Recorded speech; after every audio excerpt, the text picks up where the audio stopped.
제19장. 이에 빌라도가 예수를 데려다가 채찍질하더라. 군인들이 가시나무로 관을 엮어 그의 머리에 씌우고 자색옷을 입히고 앞에 가서 이르되, 유대인의 왕이여, 평안할지어다.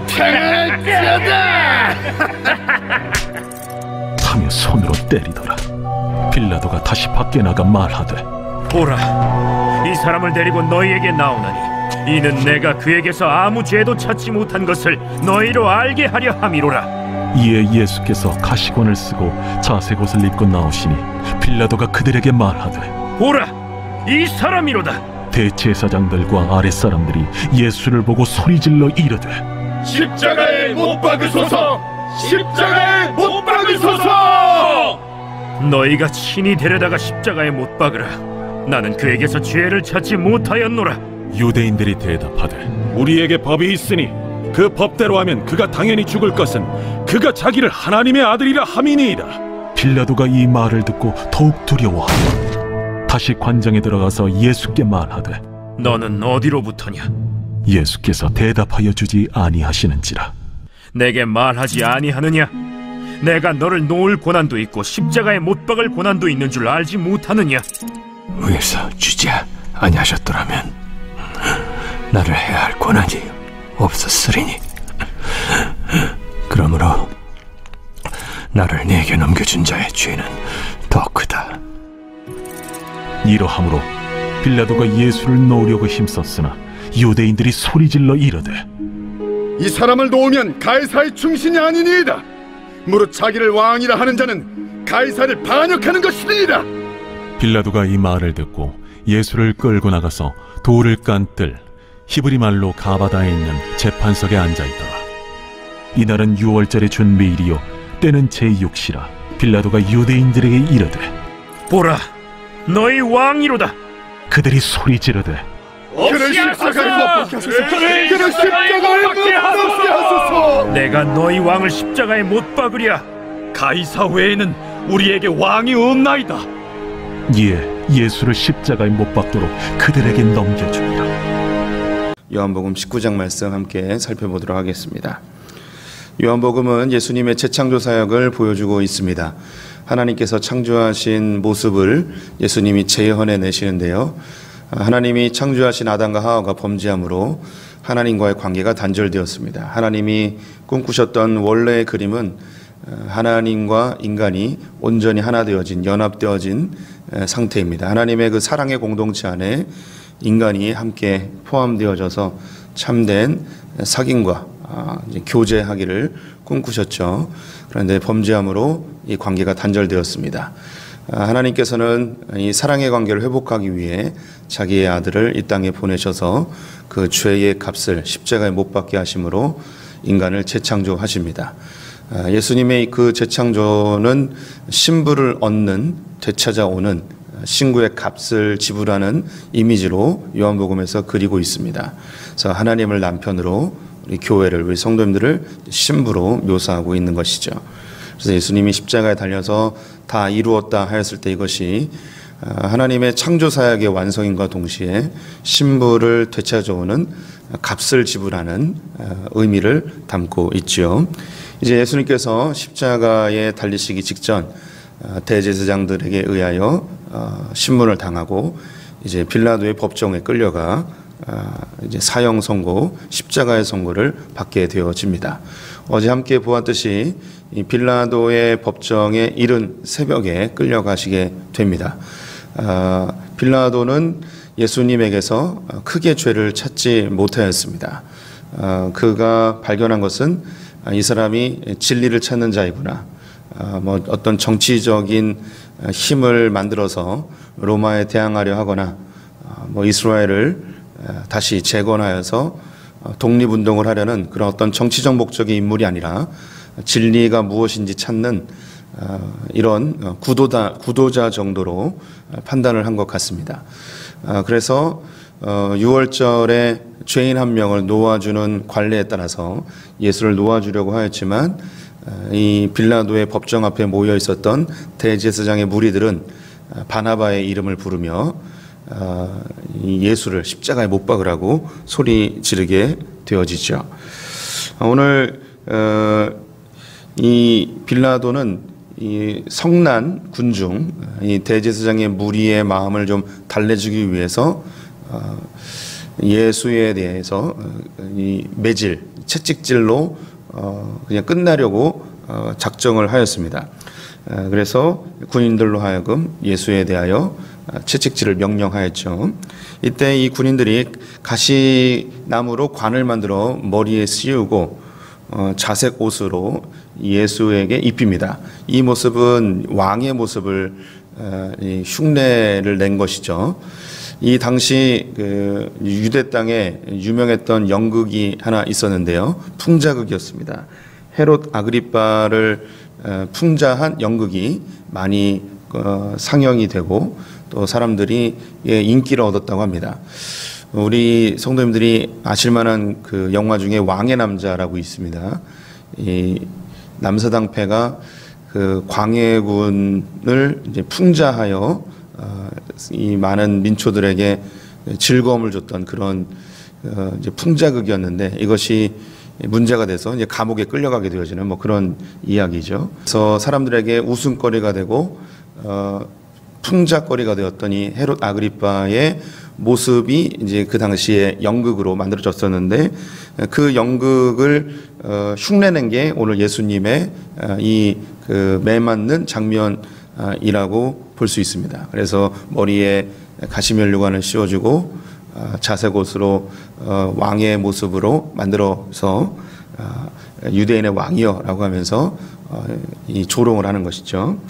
영화 같은 것들을 보면 로마 군병들이 아주 깍듯하게 인사를 하면서 유대인의 왕이여 평안하십니까 하면서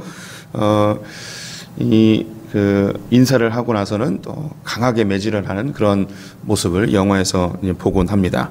그래서 열심히 때려서 몸에 많은 그 살점이 떨어져 나가고 아주 고통스러운 예수님의 모습이 눈에 이제 그려지죠. 이 당시 채찍에는 그 앞에 동물의 뼈나 혹은 쇠붙이가 붙어 있었습니다.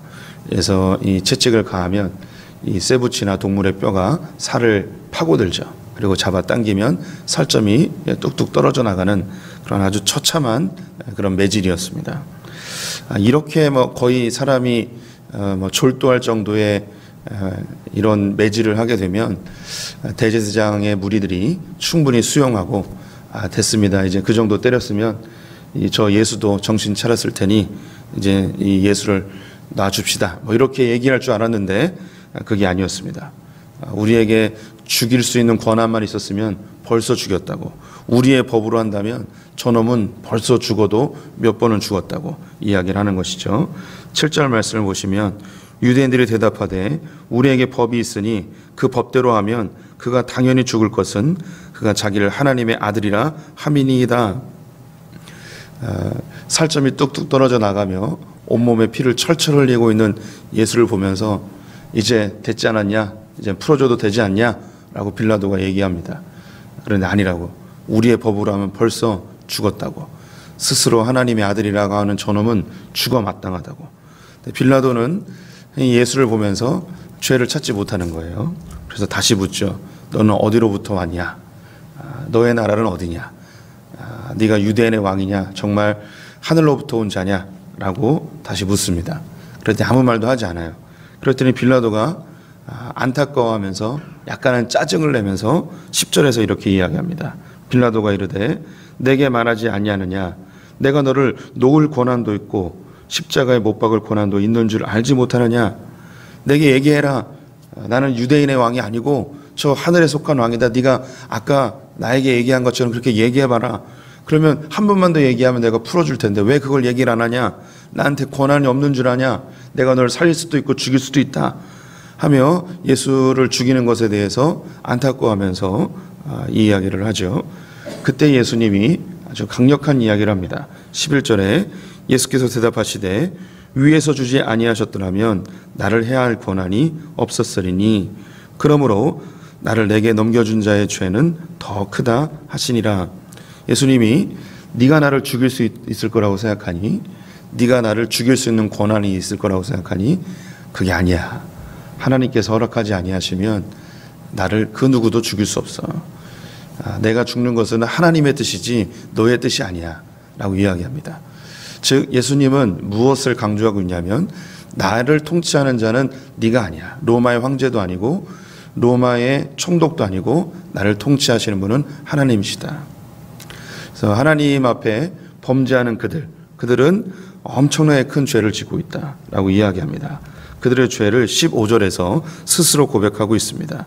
여기서 나를 넘겨준 자들은 가룟 유다가 아니고 바로 이 대제사장의 무리입니다. 15절 말씀을 보면 그들이 소리 지르되 없이 하소서 없이 하소서 그를 십자가에 못 박게 하소서.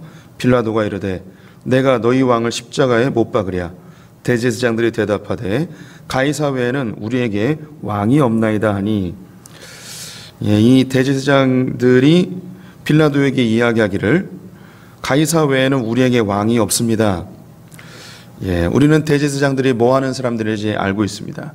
또 이들의 소망이 무엇인지 알고 있고 이들이 누구를 기다리고 있는지 알고 있습니다.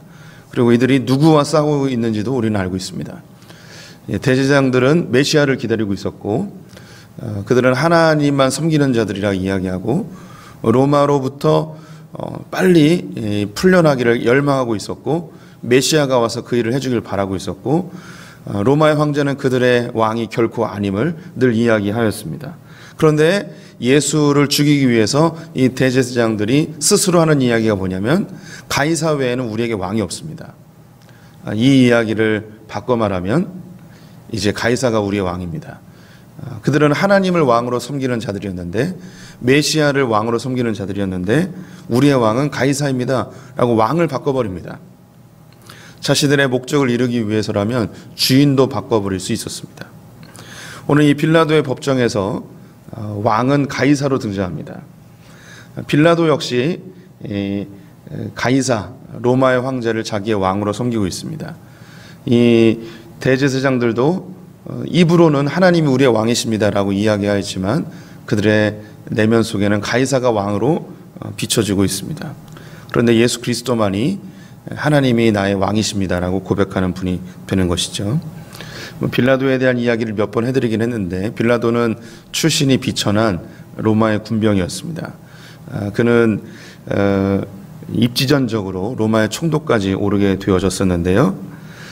로마의 관료 중에 세자누스라는 사람이 있었습니다. 이 사람의 군대에 들어가서 열심히 이제 전쟁에 참여하면서 승승장구하게 되어지고 세자누스에게 잘 보여서 로마의 황제의 청거를 받아 이제 유다의 총독으로까지 오게 되었습니다. 그런데 이 세자누스가 기원 후 31년경에 죽게 됩니다. 자기의 후견인이고 정치적인 백그라운드가 이제 사라지게 되어진 것이죠. 그래서 이 빌라도는 자기를 밀어주고 자기의 울타리가 될 수 있는 그런 아주 중요한 인물을 잃게 되었습니다. 이제 자기를 밀어줄 수 있는 이 로마의 측근은 없는 거예요. 그래서 이 로마의 총독으로 유다 땅에 왔는데 여기서 문제가 생기면 자기는 완전히 낙동강 오리알처럼 자기의 그 위치가 굉장히 불안해지는 상태였습니다. 그래서 이 당시 로마의 로마 시티죠. 로마시에 들어가는 이 관료가 되기 위해서는 반드시 로마의 식민지 중에 한 곳에서 오랫동안 관료로 혹은 총독으로 이렇게 활동을 해야만 중앙 무대로 들어갈 수 있는 그런 코스입니다. 뭐 우리나라도 이 좋은 그 진급을 하기 위해서는 반드시 오지에 가야 되는 것처럼 이 로마 때도 뭐 이런 관습이 있었습니다. 그래서 이 유다 땅에서 아무 문제가 일어나면 안 되는 거예요. 만약 이 예수를 풀어줬다가는 큰 밀란이 일어나서 자기의 캐리어에 큰 흠집이 날 것 같은 두려움이 있었습니다. 황제에게 잘 보여야 되는 거죠. 황제에게 잘 보여야 되는, 황제가 나의 왕이기 때문에 잘 보여야 된다는 그런 부담감으로 예수를 죽이기로 결정을 하게 되어집니다. 그래서 예수를 십자가에 못 박도록 그들에게 넘겨주는 결정을 하게 되어지죠. 이 대제사장들 역시 자신들의 왕이 하나님이시고 하나님의 뜻이 예수 그리스도를 통해서 이루어지는 것을 보고 있다면 예수를 이렇게 죽이면 안 되죠. 참 안타까운 것이 그 당시에는 많은 무리들이 수만 명의 아니 이스라엘 전체가 예수를 보면서 예수님이 하나님의 아들이라고 인정하고 있었습니다. 다윗의 자손이여 호산나 찬송하리로다 하며 많은 무리들이 예수를 왕으로 모시자고 열광하고 있었습니다. 하나님의 아들이라고. 그런데 대제사장들은 이 사람은 우리의 왕이 아니다. 하나님이 보여주신 구약의 많은 예언의 성취들이 예수를 통하여서 나타났음에도 불구하고 성경을 가장 잘 알고 구약에 능통했다고 이야기하는 사람들이 이 예수는 우리의 왕이 아니라는 거예요. 거기 더 나아가서 하나님이 우리의 왕이 아니고 가이사가 우리의 왕이라고 그들의 왕을 바꿔버립니다. 우리 성도님들에게 참된 왕은 누구신가 질문해 볼 필요가 있습니다. 우스갯소리이지만 실제로 있었던 일들이라고 합니다.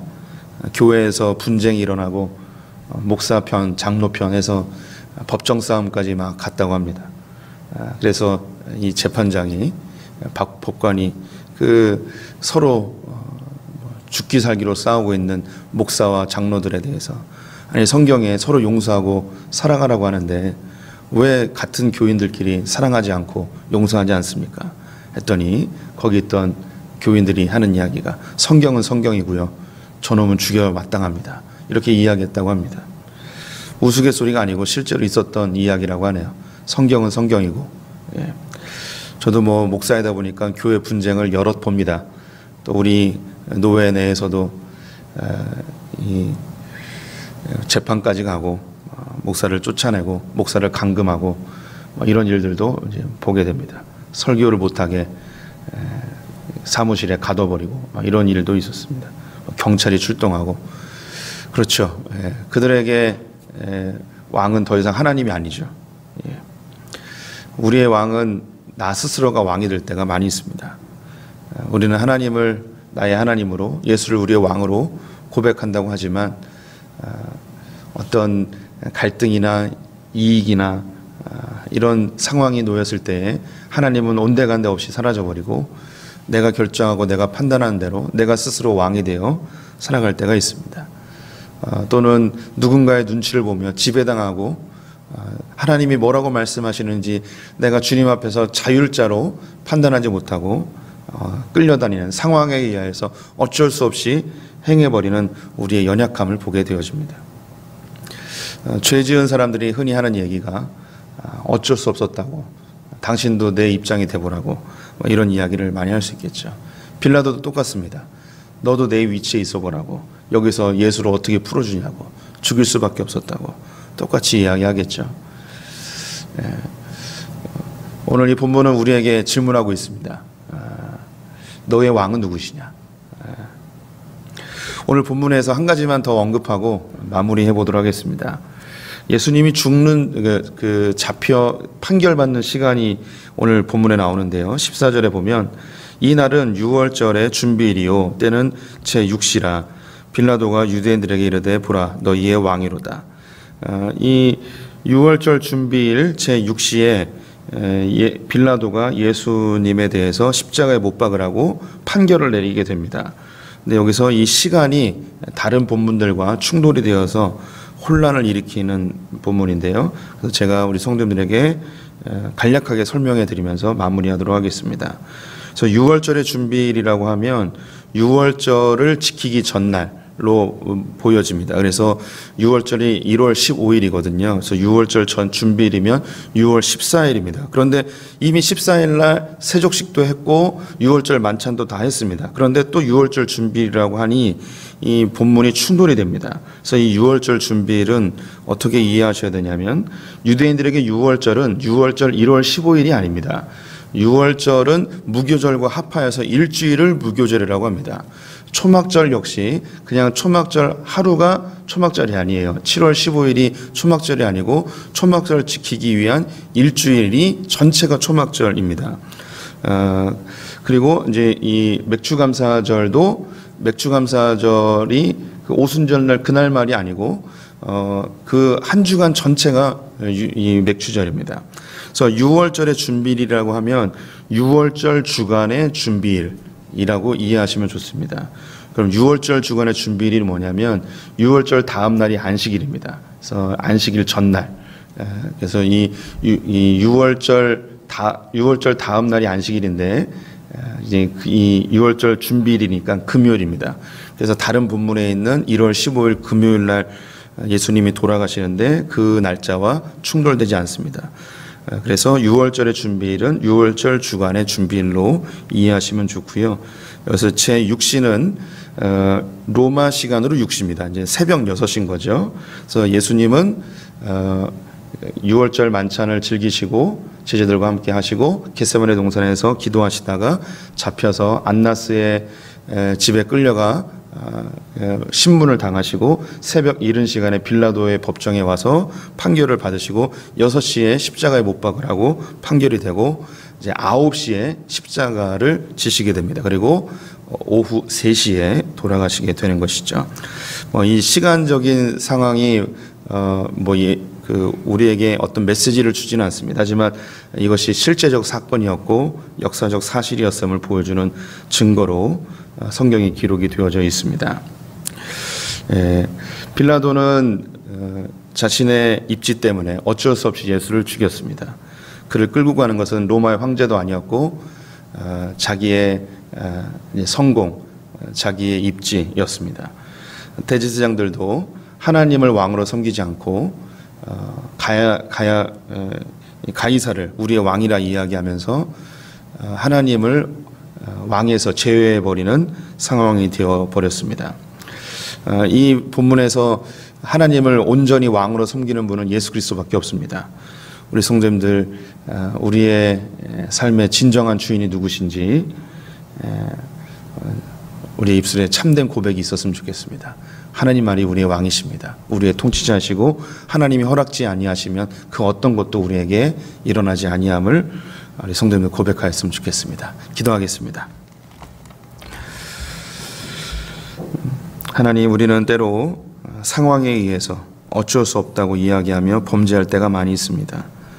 또 나의 이익과 나의 손해 앞에서 갈등하며 하나님이 안 계신 것처럼 내 뜻대로 행할 때도 많이 있음을 고백합니다.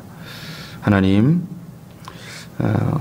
우리가 하나님 우리의 왕으로 고백하지만 우리의 삶의 주인이 나인 것처럼 행동할 때가 많이 있음을 주님 용서하여 주시옵소서.